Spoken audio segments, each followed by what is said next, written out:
Kamaster, meron tayong gagawin ngayon, Toyota Hilux na 2017 model.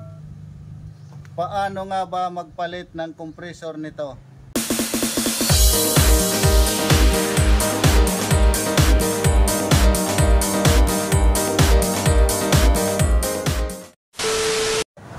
So yan mga kamaster, dahil nasa ilalim ang compressor nito, panoorin nyo kung paano magpalit ng compressor nito. Pero bago yan, huwag nyong kalimutan mag-subscribe at pindutin ang aming notification bell para updated ka sa susunod naming mga videos. So ayan, ang una nating gagawin, tatanggalin muna natin yung mga sagabal na parts. Yan muna ang una nating tatanggalin mga kamaster. So ayan mga kamaster, tinanggal na ni master yung unang sagabal. So yun, medyo lumag-luwag na. Pati ito, tanggalin mo itong isa, yung tornilyo. So yan, tinanggal na yung mga ibang nakaharang kasi napakahirap tanggalin ito mga kamaster. Nasa ilalim yung compressor. So yan mga kamaster, bali tinanggal na rin natin yung belt kasi hindi mo yan matatanggal pag nakakabit pa yung belt. Yan, kita na yung compressor. So yan ang gagawin natin, paano ilabas yan mga kamaster. Hindi ito katulad sa mga naunang mga Hilux na nasa taas lang ang compressor. Ito nasa ilalim. So yan, tatanggalin natin yan mga kamaster. So yan mga kamaster, tinira na ni master ng mga pang long distance na tolls.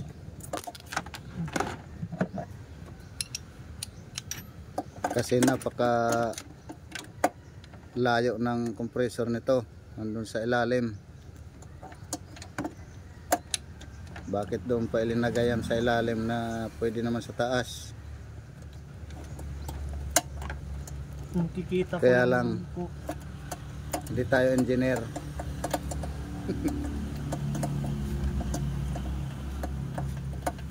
So para sa mga baguhan mga kamaster at gustong matutong maggawa ng aircon, panoorin nyo lang yung mga videos namin. Siguradong may matututunan kayo. Nasa sa inyo na yan kung gagayahin nyo yung ginagawa namin, kasi kanya-kanya namang diskarte yan. So ayan, gayahin nyo yan kung gusto ninyo.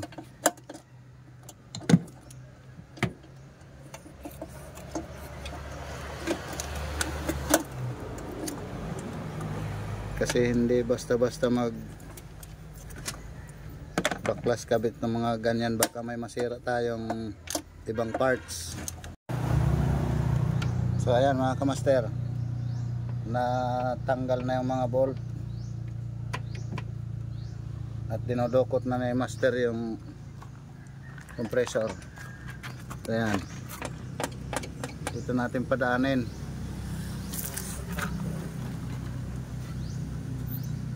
Yan, kitang-kita na yung compressor mga kamaster.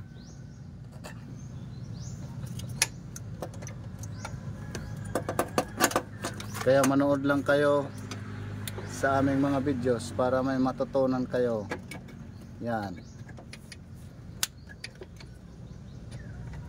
may lalabas na yan mga kamaster. Dito ka na sa kabila, pwede na dito Otoy.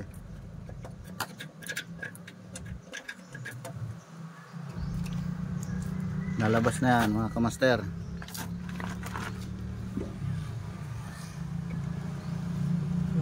Patog.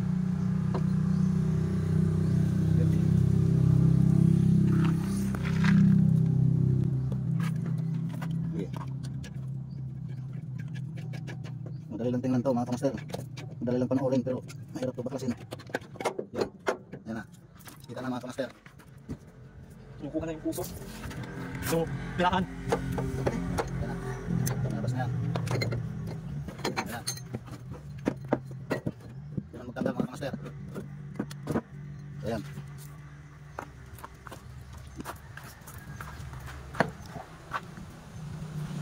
Bakit natin pinalitan? Kasi maingay na ito mga kamaster. May tumutunog to na. Ayan o. Para marinig yung tunog. Maingay na sa loob mga kamaster. So papalitan natin yung compressor. May sound na siya na kakaiba. So gano'n lang mga kamaster. Papalitan natin to. Ang susunod natin gagawin mga kamaster, ipapakita namin kung paano ikabit hanggang sa lumamig yung aircon. Kailangan natin mapalamig yung aircon. So yan mga kamaster, dumating na yung compressor natin na para dito sa Hilux. So yan, dahil maingay yung compressor niyan, papalitan natin ng bago. Ayan, dumating na. So ito yung luma. Lalagyan na lang natin ng compressor oil para maganda yung performance. Dito lang maglalagay mga kamaster ha. Yan. So pagkatapos lagyan ng oil, ikakabit na natin dito mga kamaster. So ikakabit na natin. Ganito lang maglagay ng compressor oil mga kamaster. Buhos mo lang ganon. Makita. Yan. Buhos mo lang ng ganon. Yan.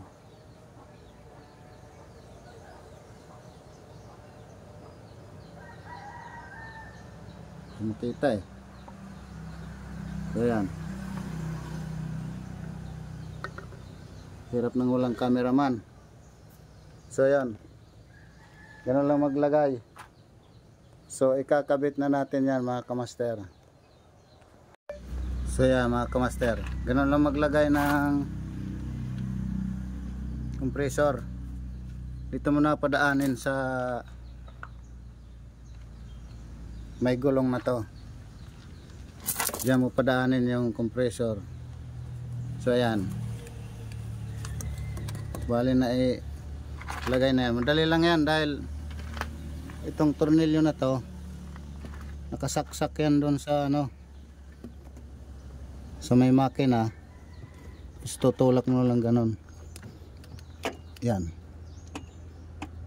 So yan, tutornilyohan mo na lang yan mga kamaster. Yan na lang kulang. Madali lang yan. Ayan. Yung dalawang tornilyo na yan,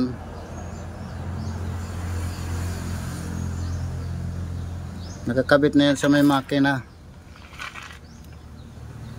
Ito. Diyan katulad ng ibang compressor na hiwalay ang bolt. Madali lang yan. Sasalpak mo lang ganon. Ayos na yan. Okay. Lagyan na natin ang tornilyo. So yan mga kamaster.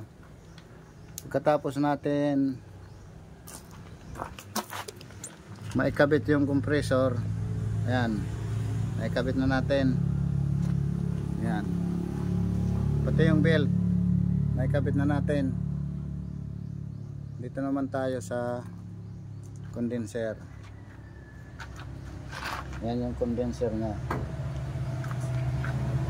Bale ilalabas natin tong condenser.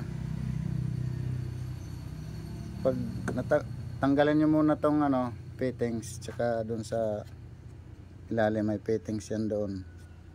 Pag natanggal na, ito lang yung tatanggalin natin.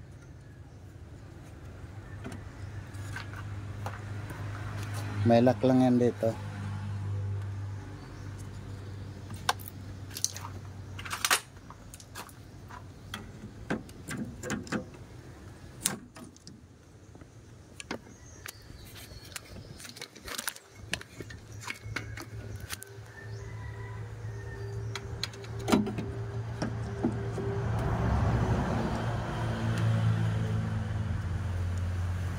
Yan. Re-release mo lang yung clip.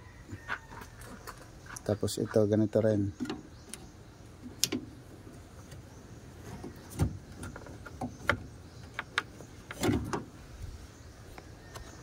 Ganun din ang sistema niyan. Para makita niyo. Yan. Itong clip. Release natin.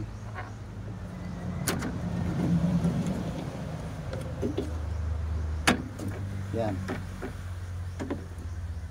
Release na yan mga kamaster. So ganun lang. Ilalabas na yan.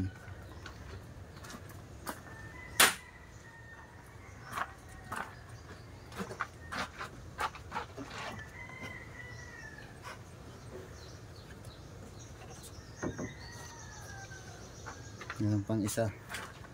Tornilyo pa. 12. Saan pa na?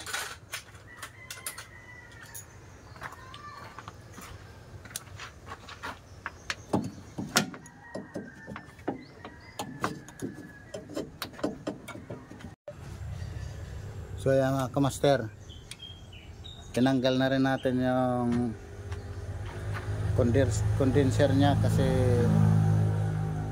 pa-flashing din natin to, tsaka magpapalit tayo ng receiver dryer nya. Yan, papalitan din natin yung receiver dryer. Meron tayong bago. Yan, papalitan natin yan.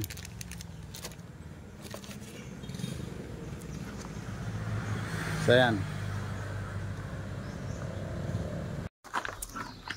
So ayan mga kamaster,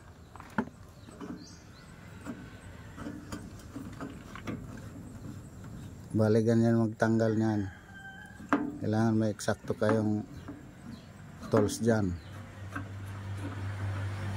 Yan, marami ng rebaba sa loob. Yan. Yan o. Bali yung rebaba yan, galing yan sa compressor, kumayod. So dapat mag-flashing tayo. Tatanggalin natin yung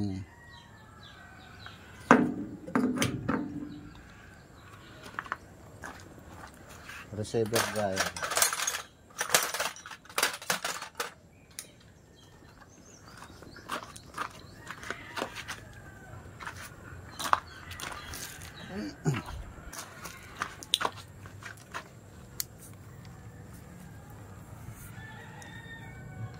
So yan,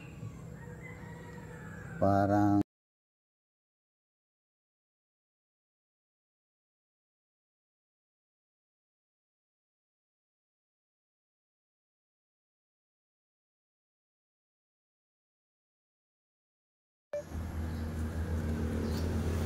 ganito lang mga kamaster maglagay ng flashing liquid.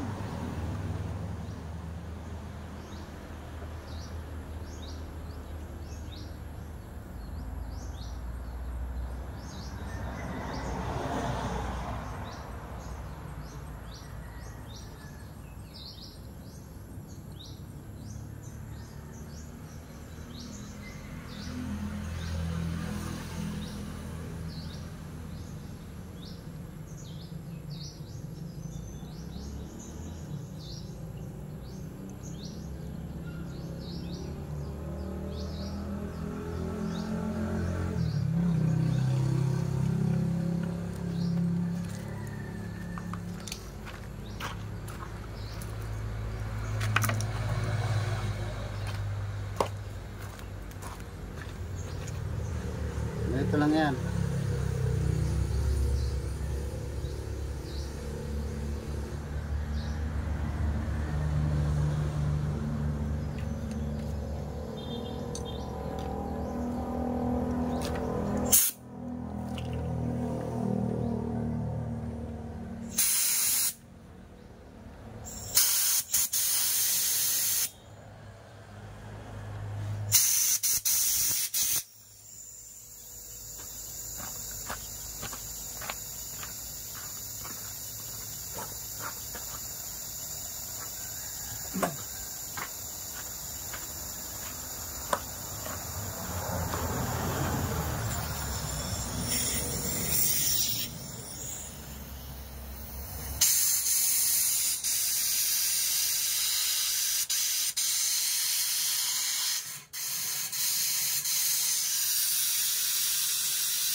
Ulit.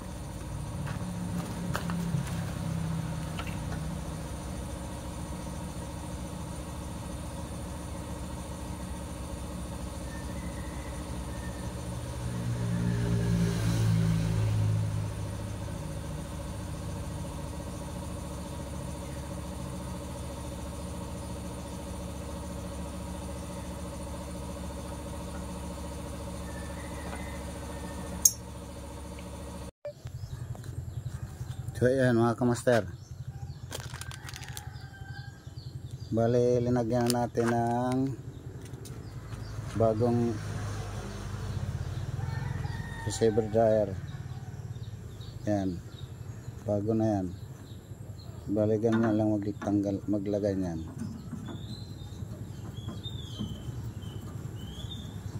Madali lang yan mga kamaster.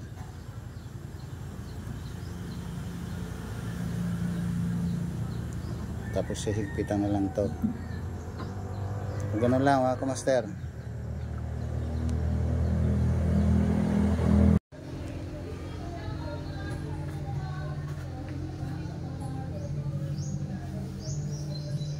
Nabuo na natin yung compressor na kabit na. Pagkatapos yung condenser na naikabit na rin, na flashing na natin lahat. Yan yung compressor, bago na yan. Tapos na vacuum na natin mga kamaster.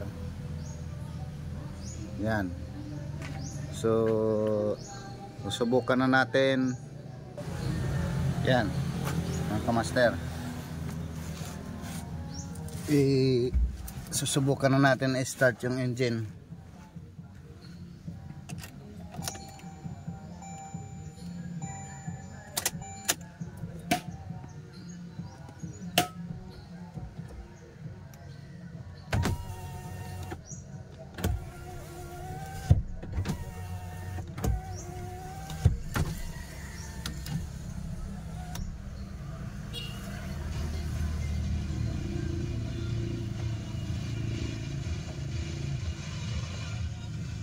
System activated.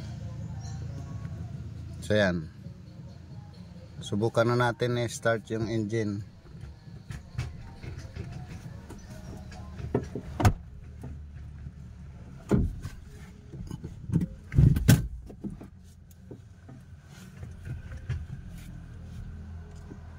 Ayan na.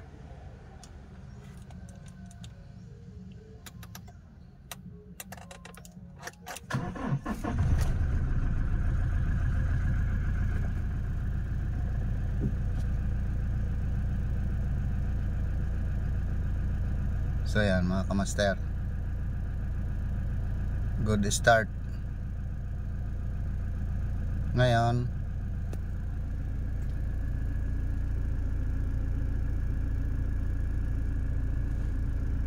i-on natin ang aircon.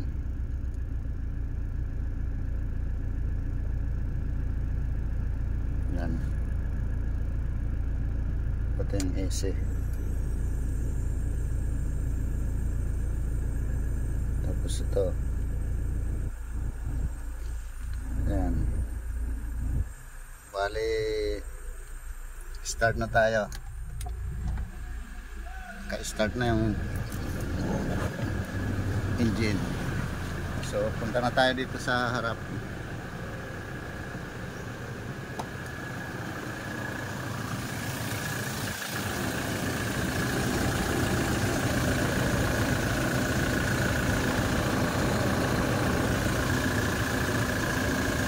Ayan mga kamaster, tingnan natin yung compressor kung gumagana yung compressor. Ayan, gumagana siya. Ayan, nag-on na yung compressor. So okay na tayo.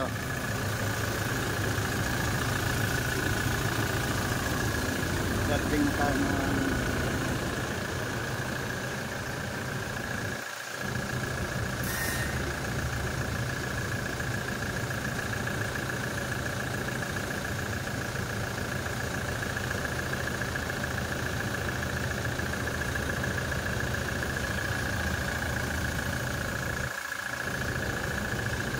kamaster.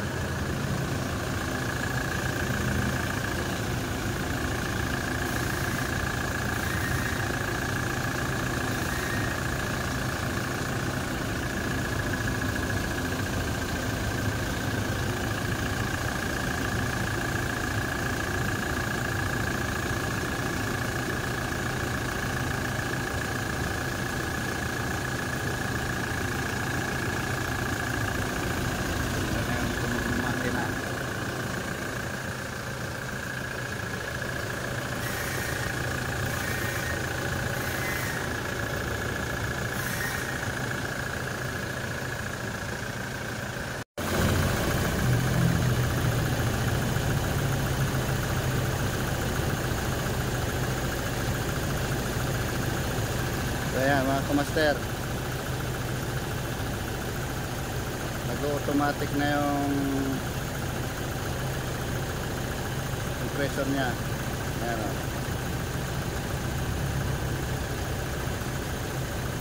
nag-automatic na siya. Yan ang tamp yun.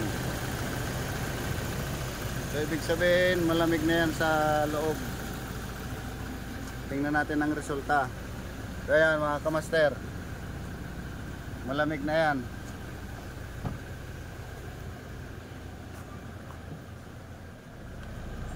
Super lamig na mga kamaster. So maraming salamat sa panonood at huwag niyong kalimutan mag-subscribe sa aming channel. Huwag rin kalimutan pindutin ang aming notification bell para updated ka sa aming susunod na mga bagong videos.